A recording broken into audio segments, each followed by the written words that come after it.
ஹுசைன் ரலியல்லாஹு அவர்களின் பெயரால் நடக்கக்கூடிய இந்த முஹர்ரம் 10 அன்று நடக்கக்கூடிய இந்த அனாச்சாரம் எப்போ உருவாகுச்சுன்னு சொன்னால்,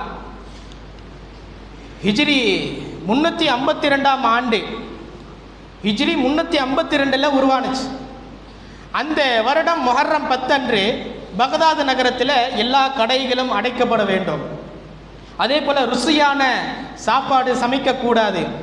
பெண்கள் தலைவிரி கோலமாக முகத்திலும் மார்பிலும் அடித்துக்கொண்டு வீதியிலே இரங்கல் பாடி செல்ல வேண்டும் என்று அன்றைக்கு தலைவராக இருந்த முகிசுத் தௌலா என்று சொல்லக்கூடியவர் உத்தரவிட்டார். இது முழுக்க முழுக்க இந்த காரியம் யாரிடத்திலிருந்து உருவானது என்று சொன்னால், ஷியா என்று சொல்லக்கூடிய ஒரு பிரிவினர். ஷியா முஸ்லீம் என்று சொல்கிறோம் அல்லவா, அவங்க ஃபர்ஸ்ட் முஸ்லீமே இல்லை. முஸ்லீமா இல்லையா என்பதில் சந்தேகம் இருக்கு. அது ஒரு தனி சப்ஜெக்டா பேசணும்.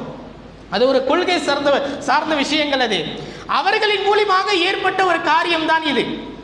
இந்த வருடம் முஹர்ரம் 10 அன்று ஹுசைன் ரலியல்லாஹு அவர்களின் பேரால் ஹசன் ரலியல்லாஹு அவர்களின் பேரால் நடத்தக்கூடிய அனாச்சாரங்கள் முழுக்க முழுக்க ஷியாக்களால் ஏற்படுத்தப்பட்டது. அவர்கள் தான் இது போன்ற காரியங்களையும் செய்ய ஆரம்பித்தார்கள். நாளடைவில் கழுதை செய்தி கட்டெரும்பாக ஆனது போன்று அவர்களிடத்தில் அந்த செயல்பாடு கொஞ்சம் கொஞ்சமாக நம்முடைய இஸ்லாமிய சகோதரர்களிடத்திலும் வந்துவிட்டது. இன்றைக்கு பார்த்தீங்கன்னா பஞ்சா தெய்வ கொள்கை என்று ஒன்று இருக்கு. சில பேருக்கு தெரியலாம், சில பேருக்கு தெரியாமல் இருக்கலாம். பஞ்சா என்று சொன்னால் 5 என்று பொருள். அது என்னன்னு சொன்னால், மாற்று மத சகோதரர்கள் வணங்கக்கூடிய பல தெய்வ கொள்கைகளை போன்று, அதாவது முஸ்லிம்களிடத்தில் இறைவன் ஒருவன், அல்லாஹ் ஒருவனே இறைவன் என்ற ஓரிர கொள்கையை முஸ்லிம்களிடத்திலிருந்து மறக்கடிக்க செய்து முஹம்மது ஸல்லல்லாஹு அலைஹி வஸல்லம், அலி ரலியல்லாஹு, ஃபாத்திமா ரலியல்லாஹு, ஹசன் ரலியல்லாஹு, ஹுசைன் ரலியல்லாஹு, இந்த 5 பேரை 5 விரல்களாக கற்பனை செய்து அதை சிலை வடிவில் பிம்பம் செய்து அதை வணங்கக்கூடிய ஒரு சூழல் இந்த சமூகத்திலே நடைபெற்று கொண்டிருக்கிறது. அதாவது பல தெய்வ கொள்கைகள் என்று சொல்வார்களே, அந்த சிலை இவர் அவர் அதற்கு அந்த கடவுள், இதற்கு இந்த கடவுள் என்று சொல்வார்களே, அதே போன்று 5 பேரை 5 கடவுளை போன்று வணங்கக்கூடிய ஒரு கேடுகட்ட ஒரு நிலை இந்த சமூகத்திலே அரங்கேற்றப்பட்டு கொண்டிருக்கிறது. இதற்குத்தான் பஞ்சா கொள்கை, தெய்வ கொள்கை என்று சொல்வார்கள். இது முற்றிலுமாக தடை செய்யப்பட வேண்டியது. அதிலும் குறிப்பாக அந்த பஞ்சா தெய்வ கொள்கை என்பது அந்த 10ஆம் நாளில் ஊர்வலமாக செல்வார்கள். அப்படி ஊர்வலமாக செல்கிற போது ஹுசைன் நாயகத்தினுடைய பெயரை, அலி நாயகத்தினுடைய பெயரை சொல்லி மார்த்தட்டிக் கொள்வது, முகத்தில் அடித்துக் கொள்வது, ஆடைகளை கிழித்துக் கொள்வது, பக்தி என்ற பெயரிலே தங்கள் கரங்களில் இருக்கக்கூடிய ஆயுதங்களால் உடலில் குத்தி காயங்களை ஏற்படுத்திக் கொள்வது, முகங்களில் காயங்களை ஏற்படுத்திக் கொள்வது. இது அல்லாஹ் சொல்லவே இல்லையே. போர்க்களத்தில் ஷஹீதானா அல்லாஹ் பேரை சொல்லி தன்னை குத்த சொல்லல. அல்லாஹுக்காக வேண்டி பிறரை நீ குத்து, எதிரிகளை நீ குத்து, எதிர்பாராத விதமாக உனக்கு தாக்குதல் ஏற்பட்டு விபரீதம் ஏற்பட்டு ஒரு எதிரி உன்னை குத்தி அதன் மூலமாக நீ இறந்து போனால் அதுதான் ஷஹீது. அல்லாஹ் இப்படிப்பட்ட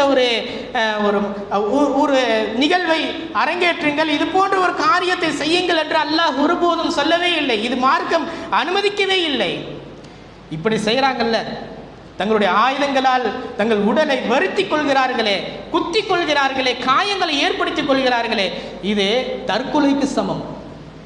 ஒரு முஸ்லீமாக இருக்கக்கூடியவர் இது போன்ற காரியங்கள் செய்தால் திடீர்னு மௌத்தா போயிட்டார்னா நரகத்துக்கு போயிடுவார். பெருமானார் சொன்னார்கள் இல்லையா, ஒருவர் தற்கொலை செய்து கொண்டால் அவர் செல்லுமிடம் நேரடியாக நரகம் என்று சொன்னார்களே. இது போன்ற காரியங்களில் இந்த முஸ்லிம் சமூகம் செய்கிற போது அதன் மூலமாக திடீரென்று விபத்து ஏற்பட்டது என்று சொன்னால் அவர் நரகம் சென்றடைவார். அதே போன்று அது மட்டுமல்ல, ஷியாக்களிடத்தில் இருக்கக்கூடிய சில கொள்கைகள் இந்த முஸ்லிம் சமூகத்திடம் இன்றளவும் இருக்கிறது. அதாவது முஹர்ரம் பிறை 1 to 10 வரையிலும் அசைவம் சாப்பிடக்கூடாது, ருசியான சாப்பாடு சாப்பிடக்கூடாது, வெளியில் செல்லக்கூடாது, கணவன் மனைவி சேரக்கூடாது. இது முற்றிலுமாக இறை மறுப்பாளர்களிடத்தில் இருக்கக்கூடிய மூட நம்பிக்கை. இந்த காரியங்கள் முழுக்க முழுக்க தவிர்க்கப்பட வேண்டும். அல்லாஹ் ரசூலும் எதை நமக்கு ஹலாலாக்கினார்களோ, ஆகுமாக்கினார்களோ அதுதான் நாம் செய்ய வேண்டும். அல்லாஹும் ரசூலும் எதை ஹராமாக்கினார்களோ, எதை தடை செய்தார்களோ அதை விட்டும் முற்றிலுமாக நாம் தவிர்த்து கொள்ள வேண்டும். எனவே கண்ணியத்திற்குண்டான அல்லாஹ் நல்லியார் நண்பர்களுக்கானவர்களே, ஹலாலான விஷயங்களை ஹராம் ஆக்காதீர்கள். நபிக்கு அல்லாஹ் கட்டளையிட்டான், யா அய்யுஹன் நபி லிமா துஹர்ரிமு மா அஹல்லல்லாஹு லக். நபியே, ஹலாலான ஒரு பொருளை எதுக்கு நீங்க ஹராம் ஆக்குறீங்க என்று அல்லாஹ் கேட்கிறான்.